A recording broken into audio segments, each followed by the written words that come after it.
chère femme de lumière et d'amour, aimeriez-vous vivre longtemps? Plus longtemps que ce qui est prévu? Et en santé? Parce que vivre longtemps malade, moi j'en veux pas. Alors vivre longtemps en santé, là ça commence à être intéressant. Et là on parle de santé physique, santé émotionnelle, santé mentale, hein? C'est pas rien ça. Bon, hein, je sais pas vous, moi mes parents sont décédés et assez jeunes, hein, il y avait 72 ans et 76 ans. Moi, ce qui m'intéresse, en fait ce que je veux pour rester ici, c'est d'être en santé. Et donc, l'esprit répond et devient un partenaire et c'est ce qu'on appelle la co-création. Et oui, j'aimerais vous dire la création tout court, mais ma réalité, c'est la co-création. J'ai aussi des maîtres ascensionnés qui sont avec moi. Les maîtres Saint-Germain et le maître Oram, depuis le début de 2005, qui sont avec moi. Ils sont très discrets, les maîtres ascensionnés. Ils nous infusent des suggestions. Ils nous proposent des choses. Et c'est à nous d'activer ces choses, de les accepter et de donner la permission pour qu'ils nous donnent des suggestions. Alors, mon processus, si je veux le dire de façon simple, c'est un travail de lumière sur les 6 sens. Les 6 sens, hein, l'odorat, l'ouïe, la vision, le goût. Ça comprend aussi le Kundalini. Comment on peut s'auto-guérir sans Kundalini? C'est ça, je sais pas. Un partenaire intime avec le corps inné. Donc, il faut commencer à l'aimer, ce corps, pour le guérir quand même. Et notre divinité, ou le maître intérieur, ou le guide, comme je vous disais tantôt, c'est un ensemble des outils, c'est un ensemble de choses, c'est pas une seule chose. Donc, après, il y a l'intention et la co-création avec le maître intérieur. Et cela déclenche la guérison par magnétisme et avec la nouvelle grille magnétique de Crayon qui nous a apporté.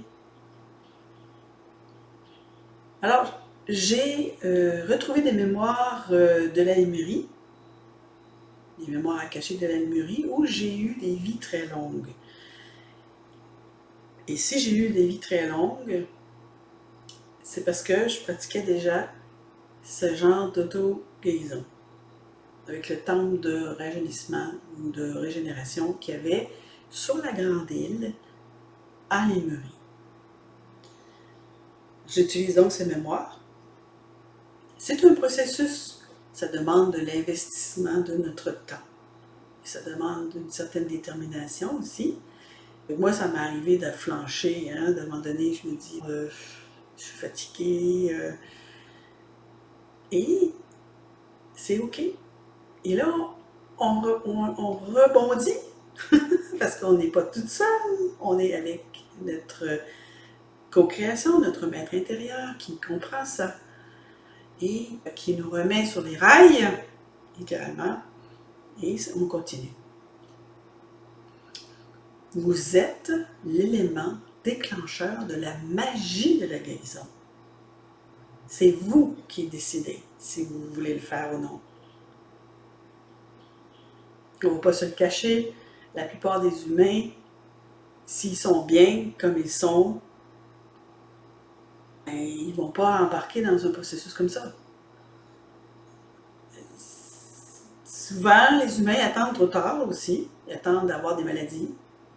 Alors moi, je vous dis, attendez pas d'avoir des maladies. Pensez plutôt, voulez-vous vivre longtemps? Pensez plutôt dans ce sens-là. Et commencez aussitôt que possible, que vous avez le temps ou vous avez envie d'avoir du temps. Parce que le temps, ça se trouve, même avec une vie occupée, ça se trouve. Je l'ai fait, je travaillais à temps plein au gouvernement et j'ai fait beaucoup d'auto-guérison pendant cette époque. J'avais mon fils aussi à la maison, etc. Alors moi, au début, quand j'ai commencé, je savais pas trop ce que je faisais. Puis au fur et à mesure, j'ai commencé à comprendre que j'étais vraiment en train de prolonger ma vie. Et pour prolonger ma vie, c'était en fait la première étape pour l'ascension, hein, pour évoluer spirituellement. La première étape, c'était d'être là assez longtemps pour pouvoir évoluer. Hein, si tu meurs de maladie à 65 ans ou 70 ans, ben, tu finis de travailler et tu meurs. Bon, et je l'ai fait parce que j'avais un souci avec une de mes hanches et je voulais pas me faire opérer. Alors, ça faisait partie de mon travail de conscience de guérir ma hanche, mais on ne guérit pas juste une hanche. C'est un ensemble. Les cellules se parlent, etc. En tout cas, bref. Et je suis contente de moi parce que j'ai des choses que j'ai déjà guéries grâce à ce processus. Mes parents sont morts de maladie et je devais dépasser aussi ça, ces maladies génétiques. Ensuite, j'ai commencé à guérir mes mémoires akashiques douloureuses, ce que Crillon appelle éplucher l'oignon, en me connectant à mon âme, dans l'état sacré.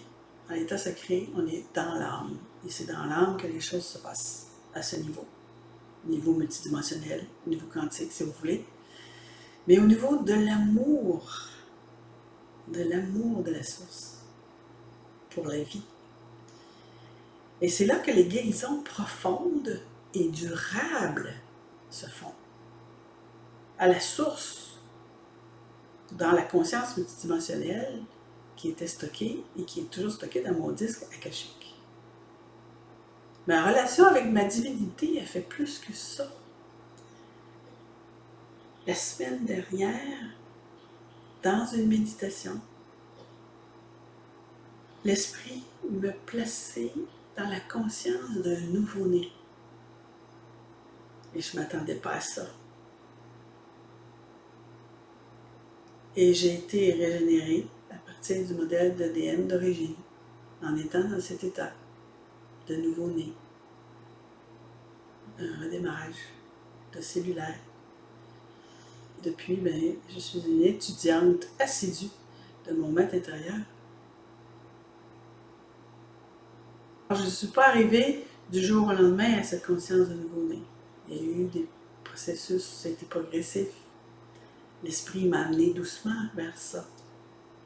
Vous imaginez un peu comment on se sent quand on est nouveau-né, c'est quand même assez spécial. Donc, il faut avoir été amené psychiquement vers ça. Toujours avec l'amour, hein? Tout se fait avec l'amour. Tout est possible avec l'amour. Hein? Et depuis cet été, j'ai promis à ma divinité de partager mon processus. Et c'est pour ça que je vais faire un témoignage de ça. Illumination de la conscience des sens. Et c'est offert gratuitement. Ensuite, je vais offrir des rencontres mensuelles pour celles qui se sentent prêtes à s'investir pour s'auto-guérir et vivre plus longtemps. Il est important pour moi que le processus se fasse dans la grâce. C'est ce que j'ai demandé et c'est ce que je reçois. Et avant de pouvoir offrir un tel processus qui fonctionne, parce qu'il a été expérimenté, hein, ça fait... il fallait que je l'observe, que je le valide et que je le mette en mots à partir de mon expérience, mes expériences ésotériques. Donc c'est très spécial et c'est la renaissance à soi. Et c'est aussi une forme d'ascension. Les mères plédiennes ont enseigné en Lémurie. Elles ont enseigné la roue d'enseignement lémurienne.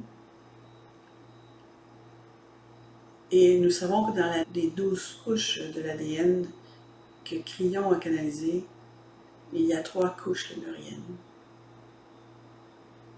Donc, il y a quelque chose d'important avec la Lémurie. Qu'on le soit été à Lémurie ou non, nous avons tous en nous de l'ADN de la Lémurie. Et elles ont aussi enseigné la roue d'enseignement chamanique. seulement pour les femmes, alors que la roue d'enseignement lémurien était pour les deux genres. Et là, tout à l'heure, j'ai demandé, est-ce que les mères plédiennes ont un message à donner aux femmes aujourd'hui? Et elles m'ont dit qu'elles allaient m'envoyer une capsule d'énergie. Je vais découvrir ce qu'il y a dans la capsule en même temps que vous. Là, je suis en train de me placer dans cet état de réception. Alors, je vous invite à entrer dans le cercle. Le cercle est commencé. Les mères plédiennes arrivent. Elles se placent autour de chacune d'entre nous qui le souhaite, bien sûr. Et chacune dans ce cercle a sa place. Et chacune recevra l'énergie des mères plédiennes. Alors, commencez à ressentir leur énergie. Et leur énergie, si nous voulons être plus spécifiques, vous pourriez sentir une pression sur le dessus de la tête, parce qu'elles sont toujours en haut de notre tête. Elles sont multidimensionnelles, donc elles communiquent de façon multidimensionnelle avec nous à travers le point qui se trouve au-dessus de notre tête, qui est un point d'entrée ici. Et ensuite, l'énergie descend sur notre tête et vous pourriez peut-être ressentir une vibration sur le troisième œil et recevoir d'elle des informations. En même temps que moi, je vous donne des informations. Parce que nous sommes des êtres multidimensionnels. J'ai ressenti, quand elles sont arrivées, un cercle qui se plaçait autour de moi. En fait, c'est une multitude de cercles, des spirales, si vous voulez, de lumière.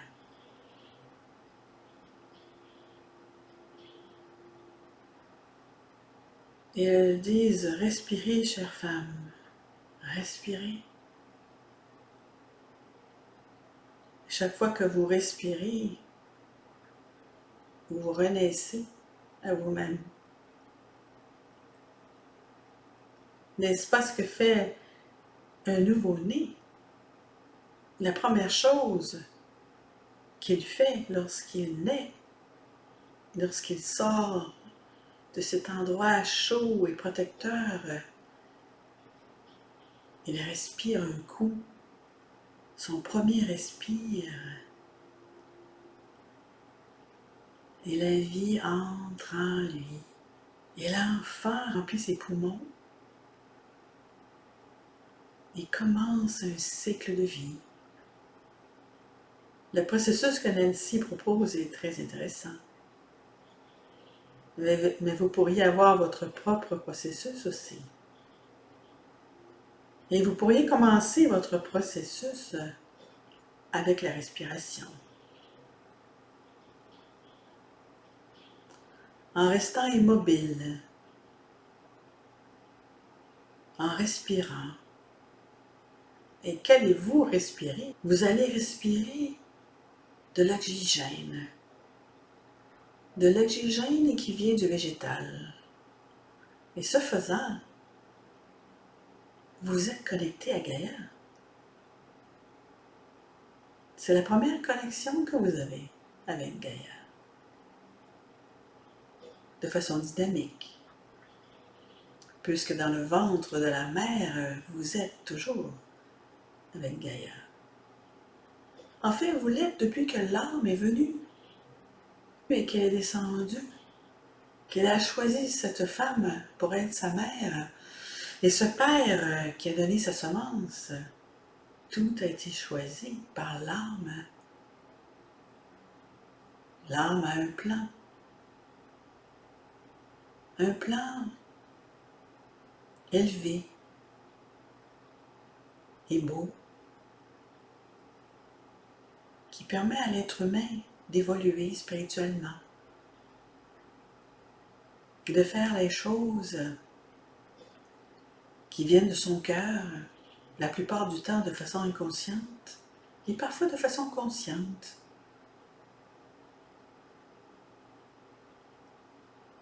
Et là, vous avez ce petit enfant, ce nouveau-né, qui se met à respirer, inspirer, expirer par la bouche.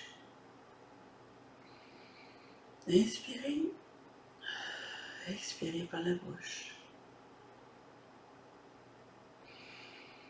Inspirez jusqu'au-dessus de votre tête, expirez par la bouche.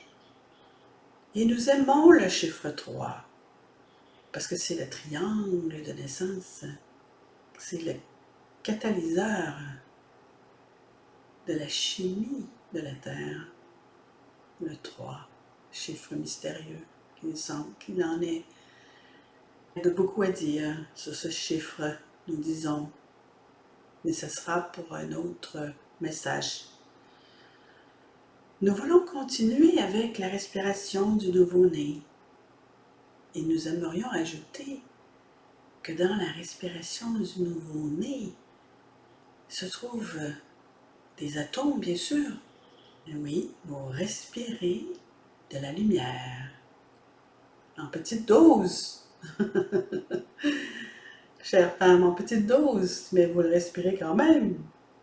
Et si vous prenez conscience de cela, peut-être que cela deviendra de plus grandes doses. Que pensez-vous qu'il y a d'autre à cette naissance de ce nouveau-né? Y aurait-il le premier regard de la mère avec l'enfant, lorsque l'enfant regarde sa mère? Pouvez-vous vous rappeler de cela? En tant que mère ayant eu un enfant, ou l'enfant, vous l'enfant qui regardez la mère?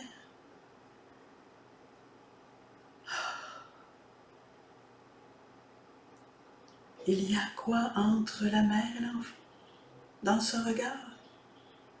Un regard, mais c'est l'amour. Il y a de l'amour dans l'air. Et l'amour, c'est la source. C'est la troisième énergie.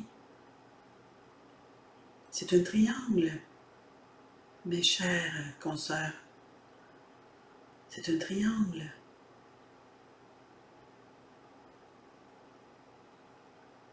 Et l'émotion peut être palpable au moment où le premier regard se fait entre la mère et l'enfant. N'est-ce pas extraordinaire, chère femme, que vous ayez déjà tout ce processus invisible qui se passe grâce à l'amour de la source pour toi?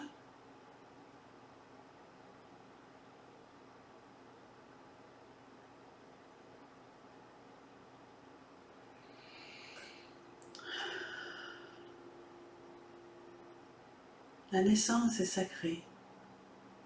L'âme est là.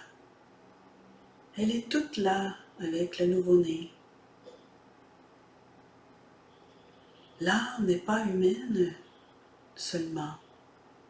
L'âme a des parties très élevées, a une partie divine.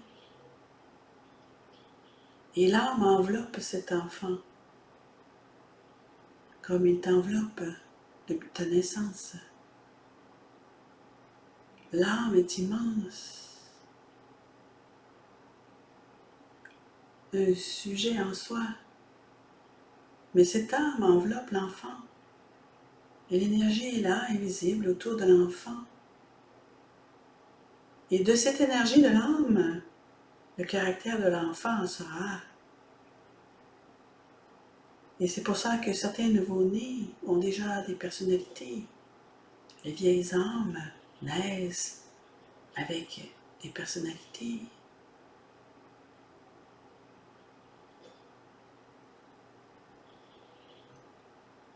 Vous pouvez reconstruire, changer les personnalités. Et aujourd'hui, nous vous disons que vous pouvez même savoir quelle sera votre prochaine incarnation. Nancy sait déjà où elle sera née dans la prochaine incarnation.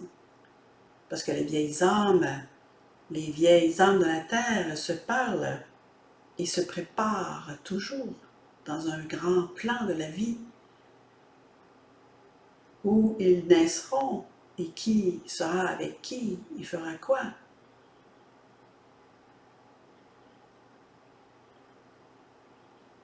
Avez-vous songé à cela? Que grâce à votre intuition sacrée, grâce à votre connexion avec le maître intérieur ou avec nous, les mères pléiadiennes, vous pourriez développer davantage et recevoir davantage. C'est un travail de lumière, chère femme. C'est un travail de libérer les vieilles choses qui traînent en vous, chère femme. Et vraiment continuer à aller de l'avant, vous délestant de tout ça, de tout ce karma. Et vous voir vraiment avec des ailes vous élever dans le ciel, si vous préférez. Ou peut-être marcher sur le sentier de lumière, nous préférons. Puisque vous êtes humaine, rappelez-vous, l'âme est autour de vous, dans cette sphère extraordinaire dans laquelle vous baignez littéralement. Et tout se passe à cet endroit, tout est possible. Nous adorons donner des messages.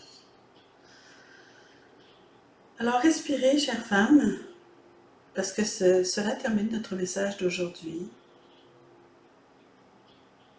Aimez-vous. L'amour est la clé. Il l'a toujours été. Et il le sera encore et encore.